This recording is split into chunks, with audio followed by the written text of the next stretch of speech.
Hey, good morning, gardeners. Well, I am so excited to be able to come outside today. It's such a beautiful, gorgeous day. And today I really want to talk to you all about starting a garden. I know some of you just get overwhelmed with the very thought of trying to start a garden. And even though it is still February, just a little tiny bit past the middle of February, it is time to start planting. So if you're going to have a garden this year, now is a great time to start planting, especially if you would like to consider starting some things from seed. It takes just a little bit longer to start things from seed than a lot of people may think. So let's get to talking about gardening. Where to start, how to start, what to do. So one of the very first things that you need to consider when starting a garden is, where am I going to put it? So there's a lot of different things you can do when you want to start a garden. So I'm just going to talk about some of the different places that you can have a garden. Now, just keep in mind, each one of those things that we're going to talk about today, you can go into much greater depth with as far as learning details about how to have a garden in that space. So today is not the day that I'm going to talk about details of any of those. I'm just going to talk about some different places that you can put a garden and some ways to start a garden. So this video is going to be all about preparing for the garden. So let's get started. So probably the most traditional place to start a garden is just in the ground. And so that's what is right here behind me. This is my in-ground garden, and it is, I think, like a 20 by 30, give or take a little bit. So that is not where I started, though. You know, whenever I very first started doing the garden was not even at this place that we live at now. It was at a different house, and we didn't have a whole lot of room there. And so I started just a little, probably a 6 by 8 garden, and then I think I even put a few things in the flower bed. So anyway, just start small. You don't have to start big. Just start. Just start a garden, no matter how you have to start it. Get a pot, throw some seeds in it, whatever you need to do. Just get your garden started. It doesn't have to be big. So lots of things to consider when you are starting a garden in the ground. So this is my in-ground garden, and you can see that it's quite a mess right now. But you know what? It's the middle of winter, and so it's not going to look real good right now. So I need to get out here and do a lot of cleaning, a lot of tidying up, a lot of getting ready. So one of the things to consider when you're doing a garden is nutrients. The soil is your foundation, and that's where everything starts. So whatever you put into the soil is what is going to eventually go into your garden, whether your garden items, whether it's vegetables, fruits, flowers, whatever it is that's growing up out of that soil is what you're going to be feeding. So you have to always start with a great foundation. You've got to use compost, you've got to have nutrients, you've got to have water. So you're going to need to consider all those things when planting your garden. So put it in an area that would be easy to get water to. Put it in an area that you can easily get compost to, and in no time at all, your garden will begin to look like this. So one of the first things that you need to consider is this area in a place that is going to get plenty of sun? Most things, especially vegetables, are going to need to be in an area where they get at least 6 hours of sunlight. Not all things are that way, but most fruits and vegetables need to be in an area where they get a minimum of 6 hours of sunlight. So you need to look at the area that you're considering putting it in and make sure that it's going to have plenty of sunlight for what you want to grow. If you're growing a lot of traditional things like tomatoes, cucumbers, those kinds of things, all of those things require a minimum of 6 hours of sunlight. So make sure the area you are considering is going to be able to get that much sunlight. Another thing to consider is it going to be protected? My area here is double fenced. It is within a fence that you can see behind me here. It's within a area that has a privacy fence around it, and then even within the privacy fence, it has another fence around it that protects it from the dog and children and anything else that comes over to my house. So it's got to be protected. If it's in an open area, it is easily when you live this close to the road, you get a lot of noise. Anyway, when you have your garden in an area that is unprotected, it easily falls prey to a lot of different animals. Deer is one of the worst. They love eating it before it ever has a chance to grow. So consider if it's going to be protected or not. Another way to be able to have a garden, if you don't have a lot of space, is container gardening. And here's a couple different containers that I used last year. And you can see behind me, I've got a couple different containers there. Even though I have plenty of space here, I have kind of never gotten away from my containers, even though each year I take out a couple more containers, and I'm really trying to convert over to doing just a big garden in the ground and then my raised beds. So I do still get carried away and plant more things than I probably need, and so I still use containers, and that's okay. One of the downsides about using containers in a container garden is that you do have to water them more often because they do not have the same amount of soil. They don't have the ability to dive deep down into the ground and go after the water that is deep within the ground. So these containers can only hold so much, and they dry out a lot faster. So you need to consider that whenever you are considering using a container. And as with the in-ground, the main thing that you always have to focus on is your foundation, which is your soil. So if you have a fairly big container, you can put something down in the bottom that does not have as much nutrients, or that may not even have any nutrients. I've seen people put gravel in the bottom, different things. I've seen people put twigs and sticks and leaves down in the bottom, and all of that is wonderful because that will eventually turn into nutrients. But there's lots of different ways you can fill up your containers if they're big. You also have to consider what you're going to put in them. If you're going to put a tomato in a container that's an indeterminate tomato, just meaning that it grows all season long, you're not going to want to put it in a small container like this one over here in the corner.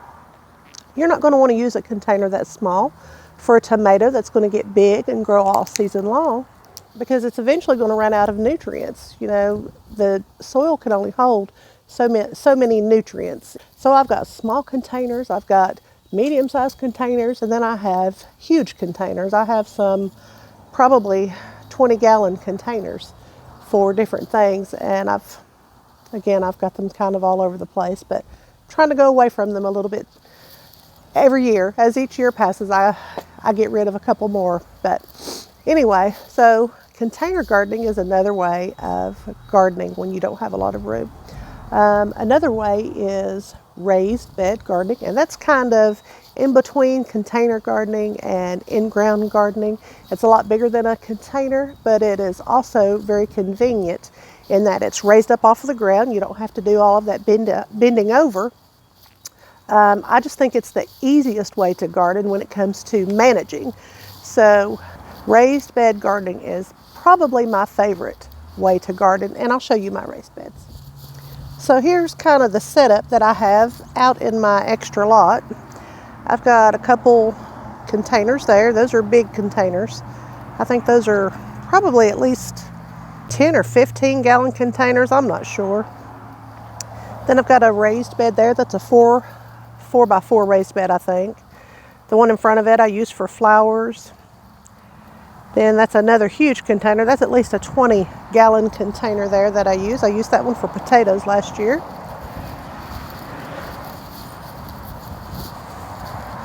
This one here in front of the greenhouse I used for flowers. This other big one here, which is also another 20-gallon, I used that for sweet potatoes. And then here are some of my bigger raised beds. And this is my favorite way to garden here, with raised beds and cattle panels for trellises. So if you grow anything that vines, you can grow it up a trellis. And not only does it help the plants to stay out of the dirt, it also is aesthetically pleasing. It's just beautiful the way that they grow up and over the trellises. And I'll try to insert a picture here and show you what that looks like whenever the garden is in full swing.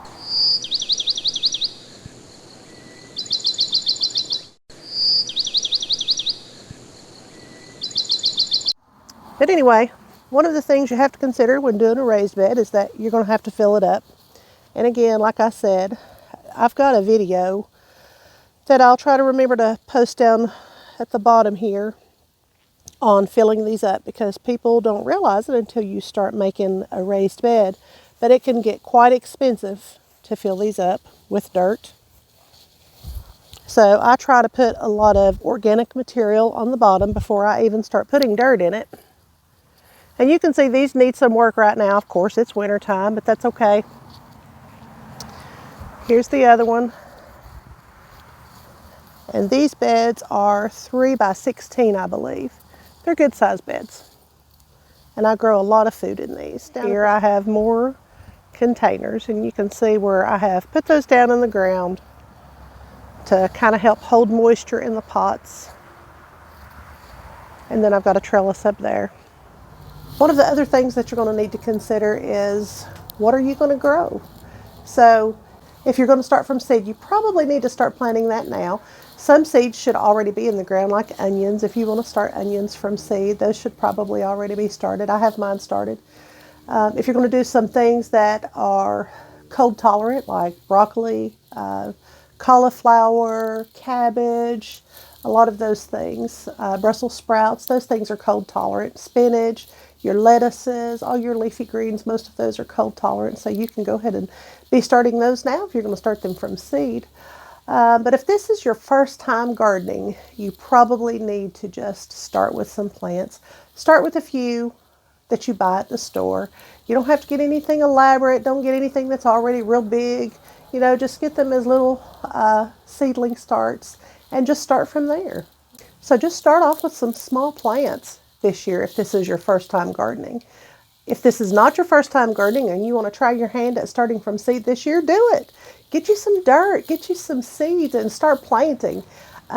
It's hard to mess it up. You almost can't go wrong because those seeds grow no matter what you do, just about. So get you some seeds, put them in the dirt, read the package instructions. You'll be surprised at how well you do if you just get started. So let's just do a recap. If you want to do a garden this year, decide where you're going to put it. It needs to be in enough sun. It needs to be where you're going to have access to water. Decide what kind of garden you're going to have. Are you going to have it in the ground? Are you going to use pots for container gardening? Are you going to do some raised beds? Do you already have access to some of those things? Use what you already have. You don't have to do something elaborate to get started. And a garden is something that evolves every year. It never stays the same. Your desires doesn't stay the same. It changes. The things that you want to grow. You know, one of my favorite things to grow are things that you cannot find at the grocery store. I love going through the seed catalogs and finding stuff that is new and different, which is why rareseeds.com is one of my favorite places to get seed from. They always have a lot of different things. So start considering where you're going to put that garden. Then, after you decide where you're going to be able to have the garden, then start deciding what you want to grow. And don't grow things that you're not going to eat. If you don't like cauliflower, don't grow cauliflower. Grow stuff that you're going to eat and that you're going to enjoy. Tomatoes is my very favorite thing to grow. And so I grow about 20 some different varieties of tomato. And sometimes it can get overwhelming, but I enjoy doing it so much. It is so rewarding to put a dead seed in dirt, watch it grow into something that just comes alive and then produces fruit, something that you are able to pick and eat. It's just amazing. It's just amazing. So start to consider all of those things. And if you're going to start from seed, you need to get started soon. Hey, so this is actually the next day. This is a continuation because sometimes life happens and you got to stop your video and then come back later. So anyway, I'm just going to wrap it up with telling you one more thing. And the last thing I'm going to tell you is about journaling. And it is always best to just write things down about your garden. The first year I did not write anything down. And so then the second year, whenever it was time to do the garden again, I couldn't remember what I had. I couldn't remember the names of what I had. And even the stuff that I did remember, I couldn't remember if they done well in my garden. I couldn't remember if I liked them. So from that day forward, I have been doing a journal. It doesn't have to be anything elaborate or anything like that.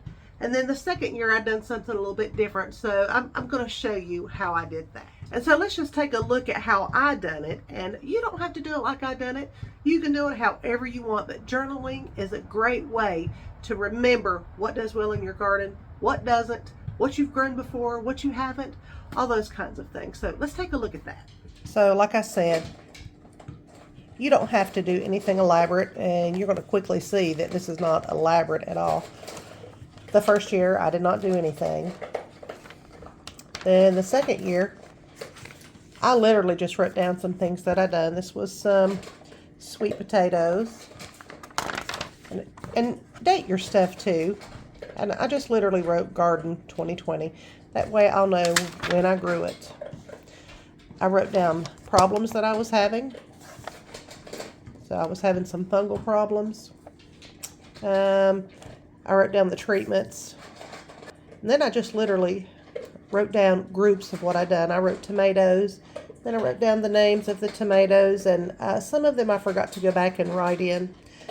But that's okay. For the most part, I've done a pretty good job of journaling. So the Carolina Gold was really good.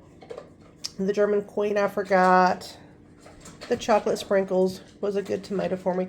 So I literally just went down through here and wrote the names of the tomatoes that I done and how I liked them. And I done the same thing with cucumbers, peppers,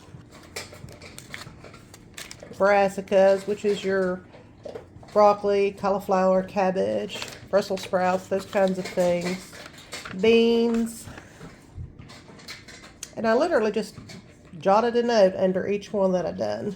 Melons, and I think that's about all that I done that year. Well, no, I done some root vegetables too. And so I just made notes about all of the different things that I done so I could look back on it the next year and see if it's something that I wanted to grow again. Then the next year, which was last year was the third year that I've had a garden here.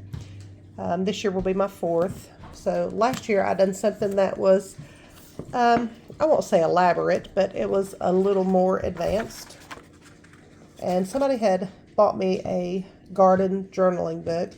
And even though I didn't use it the exact way that they meant for it to be used, I did use it. And it's got some other good information in it about zoning and that kind of thing. But then there's a place in here. See, this one was like your garden layout, which I loved using this. So what I done was I went through here and I just numbered everything.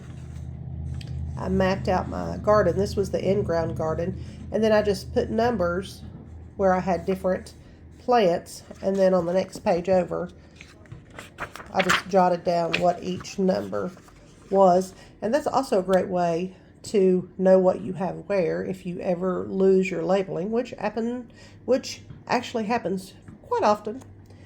And then these are the raised beds that I had. I've numbered those also. This was my 4x4 bed that I had and the little flower garden in front of it. And so you can see that I kind of skipped some stuff here and there, but for the most part I still had a pretty good journal. You don't have to have anything fancy or elaborate. Just get you a little notebook and jot your stuff down. Keep a record of what you've got, how you liked it, how it done in your garden. You can even jot down stuff like diseases and pests that you had to encounter that year. And that'll just arm you with knowledge for the next year. So that's all I've got for today. I hope that you all have enjoyed the video, and I hope that it's helped you in some way. So good luck in your gardening adventure. I hope to see some comments from you all.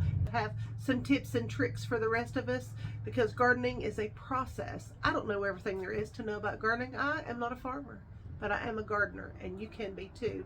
And we learn from each other. So if you have ideas, please leave them in the comment box below. I love learning all of the different ways that different people garden, and I can learn from you, and hopefully you can learn from me. So you all have a great day. God bless you.